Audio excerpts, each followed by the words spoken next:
This long time have I been with you, going up and down in the land, proclaiming the Father's love for the children of men. And many have seen the light, and by faith have entered into the kingdom of heaven. In connection with this teaching and preaching, the Father has done many wonderful works, even to the resurrection of the dead. Many sick and afflicted have been made whole because they believed. But all of this proclamation of truth and healing of disease has not opened the eyes of those who refuse to see light, those who are determined to reject this gospel of the kingdom. In every manner consistent with doing my Father's will, I and my apostles have done our utmost to live in peace with our brethren, to conform with the reasonable requirements of the laws of Moses and the traditions of Israel. We have persistently sought peace, but the leaders of Israel will not have it. By rejecting the truth of God and the light of heaven, they are aligning themselves on the side of error and darkness. There cannot be peace between light and darkness, between life and death, between truth and error. Many of you have dared to believe my teachings and have already entered into the joy and liberty of the consciousness of sonship with God. And you will bear me witness that I have offered this same sonship with God to all the Jewish nation, even to these very men who now seek my destruction. And even now would my Father receive these blinded teachers and these hypocritical leaders if they would only turn to him and accept his mercy. Even now it is not too late for this people to receive the word of heaven and to welcome the Son of Man. My Father has long dealt in mercy with this people. Generation after generation have we sent our prophets to teach and warn them, and generation after generation have they killed these heaven-sent teachers. And now do your willful high priests and stubborn rulers go right on doing this same thing. As Herod brought about the death of John, you likewise now make ready to destroy the Son of Man. As long as there is a chance that the Jews will turn to my Father and seek salvation, the God of Abraham, Isaac, and Jacob will keep his hands of mercy outstretched toward you. But when you have once filled up your cup of impenitence, and when once you have finally rejected my Father's mercy, this nation will be left to its own counsels, and it shall speedily come to an inglorious end. This people was called to become the light of the world, to show forth the spiritual glory of a God-knowing race. But you have so far departed from the fulfillment of your divine privileges that your leaders are about to commit the supreme folly of all the ages, in that they are on the verge of finally rejecting the gift of God to all men and for all ages, the revelation of the love of the Father in heaven for all his creatures on earth. And when you do once reject this revelation of God to man, the kingdom of heaven shall be given to other peoples, to those who will receive it with joy and gladness. In the name of the Father who sent me, I solemnly warn you that you are about to lose your position in the world as the standard-bearers of eternal truth and the custodians of the divine law. I am just now offering you your last chance to come forward and repent, to signify your intention to seek God with all your hearts, and to enter, like little children, and by sincere faith, into the security and salvation of the kingdom of heaven. My Father has long worked for your salvation, and I came down to live among you and personally show you the way. Many of both the Jews and the Samaritans, and even the Gentiles, have believed the gospel of the kingdom, but those who should be first to come forward and accept the light of heaven have steadfastly refused to believe the revelation of the truth of God, God revealed in man, and man uplifted to God. This afternoon, my apostles stand here before you in silence, but you shall soon hear their voices ringing out with the call to salvation and with the urge to unite with the heavenly kingdom as the sons of the living God. And now I call to witness these, my disciples and believers in the gospel of the kingdom, as well as the unseen messengers by their sides, that I have once more offered Israel and her rulers deliverance and salvation.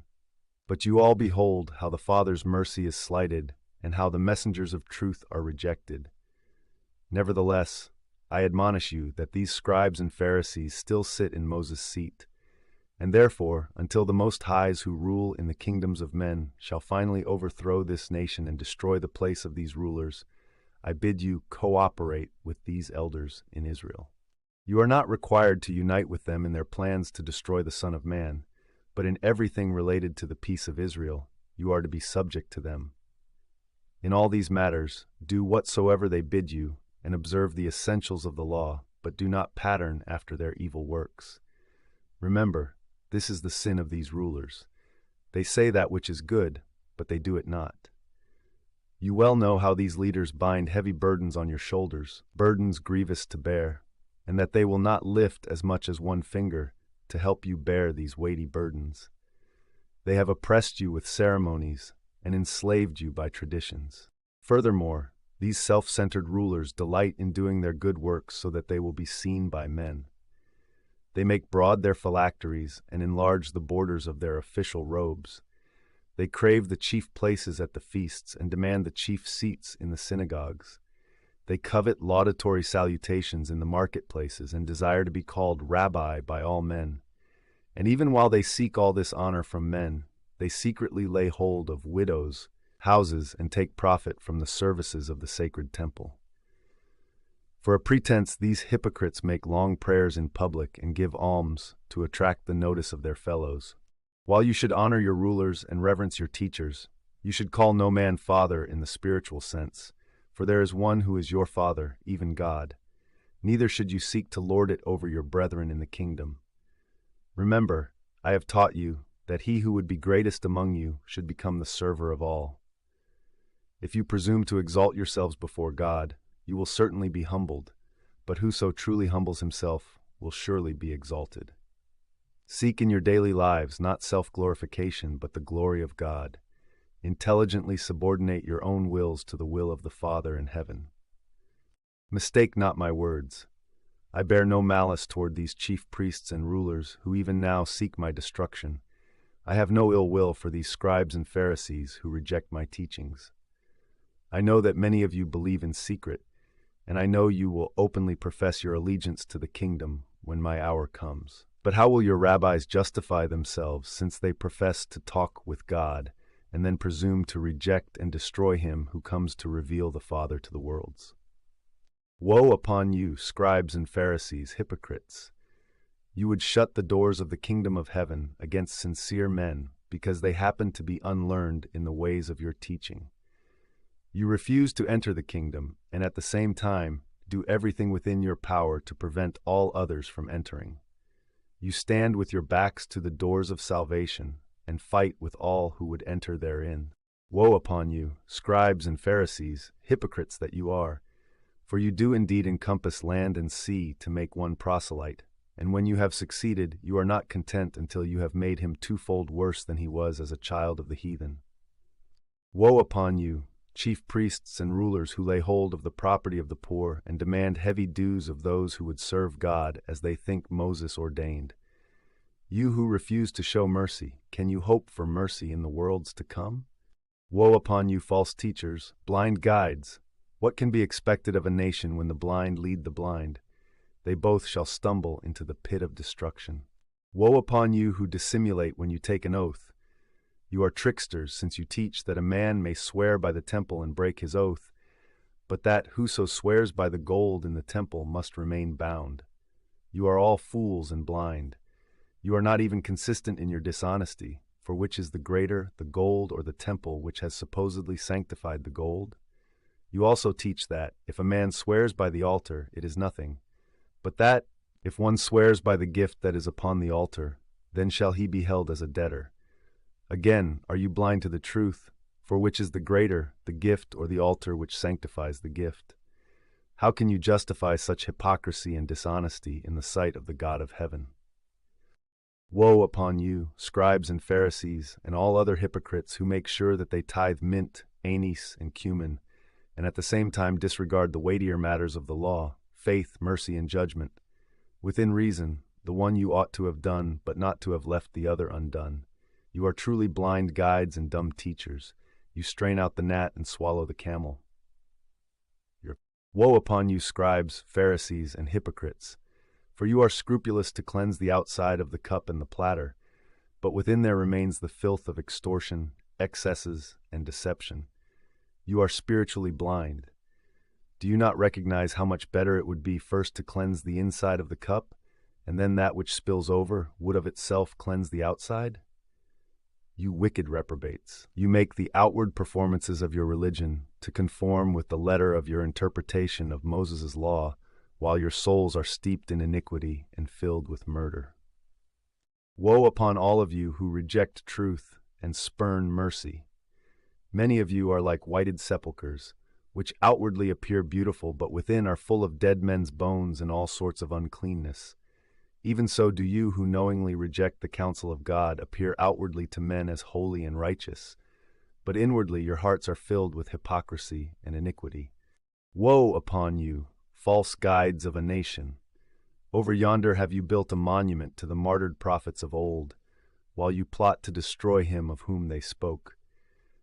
You garnish the tombs of the righteous and flatter yourselves that, had you lived in the days of your fathers, you would not have killed the prophets. And then in the face of such self-righteous thinking, you make ready to slay him of whom the prophet spoke, the Son of Man. Inasmuch as you do these things, are you witness to yourselves that you are the wicked sons of them who slew the prophets? Go on then, and fill up the cup of your condemnation to the full. Woe upon you, children of evil! John did truly call you the offspring of vipers. And I ask, how can you escape the judgment that John pronounced upon you? But even now I offer you in my Father's name mercy and forgiveness. Even now I proffer the loving hand of eternal fellowship. My Father has sent you the wise men and the prophets. Some you have persecuted, and others you have killed. Then appeared John proclaiming the coming of the Son of Man, and him you destroyed after many had believed his teaching. And now you make ready to shed more innocent blood. Do you not comprehend that a terrible day of reckoning will come, when the judge of all the earth shall require of this people an accounting for the way they have rejected, persecuted, and destroyed these messengers of heaven? Do you not understand that you must account for all of this righteous blood, from the first prophet killed down to the times of Zechariah, who was slain between the sanctuary and the altar? And if you go on in your evil ways, this accounting may be required of this very generation. O Jerusalem and the children of Abraham, you who have stoned the prophets and killed the teachers that were sent to you, even now would I gather your children together, as a hen gathers her chickens under her wings, but you will not. And now I take leave of you. You have heard my message and have made your decision. Those who have believed my gospel are even now safe within the kingdom of God. To you who have chosen to reject the gift of God, I say that you will no more see me teaching in the temple. My work for you is done. Behold, I now go forth with my children, and your house is left to you desolate.